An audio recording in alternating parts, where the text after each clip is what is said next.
Okay, you know what makes me mad? Just really boils my blood and just ties my boxes in a knot? Oh, no. Textbooks. I hate spending way too much money on textbooks. And I'm sure I'm not alone here either. I mean, we all had to buy the same iSpeak textbook for this class. And I'm sure we spend like hundreds of dollars, probably on just this semester on textbooks. The average price of textbooks per year is $955 according to the Chronicle of Higher Education. Wow. And based on 10 million textbooks, the average price of a brand new textbook was $53. And you know, that doesn't really sound that expensive to me. I've been spending like more than $100 on a textbook every semester. But I've looked around and I know that $53 isn't a reasonable price for these textbooks. And it was worth that for looking around. I mean, the past few semesters, I've saved at least $100 per semester, if not up to even $500. And you know what? I want to help you guys all save the same amount of money too. And it's simple. The best way to save your textbooks is buy your textbooks online. And so I'm going to go over why we should all get these cheaper textbooks, why they're cheaper, and how to find these cheaper textbooks. So first off, stay away from the college bookstore. The textbook industry is evil, okay? And the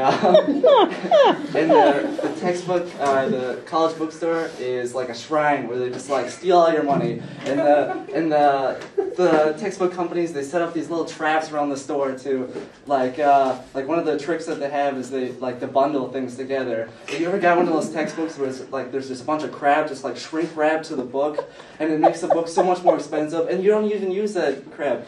And according to a 2003 report of surveys by state student public interest research groups, 65% of teachers never even use that crap in their class, yet it makes your books so more expensive. And you know what's even worse than that? New editions. Most college textbooks come out with a new edition every 3 years, and 40% of teachers agree that it's completely useless for these new editions. The only justification for these new textbooks is that it makes the older editions worth absolutely nothing, yet the new editions are 12% more on average.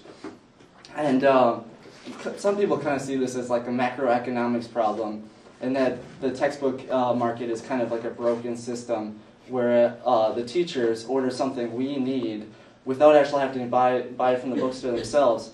And so the pricing is taken out of consideration in purchasing these textbooks altogether. So some people are trying to fix this, like Minnesota State Bill HF 1063, which forces textbook companies to disclose the price to professors before they buy it, which is a good idea, but that doesn't help us. I mean, what are we supposed to do while these textbooks are so expensive? I'm not going to take it. And like, to me, charging all this money is like stealing from us. It's like a personal attack, and it's personal to all of you too, as American college students. For example, did you know that overseas the same textbooks are a fraction of the price? And the only difference is that they have a soft cover instead of a hard one, which brings me to the next point, the international edition.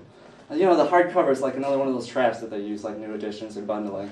And I'm not going to play their game. Why not just get one of the international editions and save money?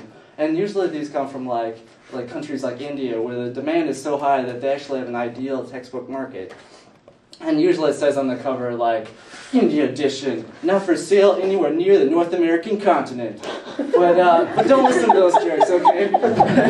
Because ever since the 1998 Supreme Court case, it's completely legal under copyright law to re-import these textbooks back into the United States and buy them. And so the next step is all you got to do is find someone who's re-imported these textbooks and buy some of these legal copies from them. And I'm sure, so online, I'm sure we can all think of a couple websites where we can find cheap textbooks even cheaper than the bookstore.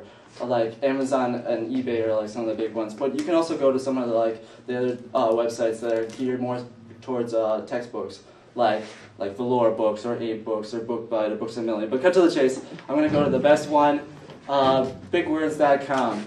And BigWords.com doesn't actually sell textbooks, but instead it's like a powerful search engine that searches all the sites that I was just listing, plus like a crap load more. And you can give it your whole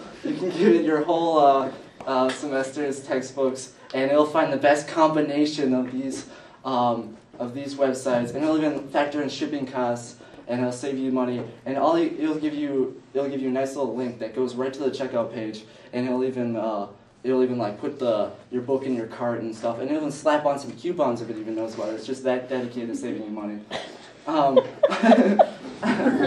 I haven't checked our iSpeak textbook about last week, and compared to the $52 that the bookstore still wanted for it, BigWords.com offered $15 for the same textbook. I know, we could be saving lots of money. According to their website, the average savings per customer is $173. Like, this is ridiculous. So obviously the best way to save on textbooks is buy from BigWords.com. And I think we should all be doing this because we're getting ripped off. But things are changing. For example, textbooks are becoming digitalized. They have open source textbooks where they're completely free to use. This even is something like I'm working on right now, where I'm developing this online service that allows teachers to build and design their own textbooks from a variety of primary documents and offer it to them for free. Cool. But either way, you should tell all your friends about BigWords.com, and I hope I saved you guys all thousands of dollars.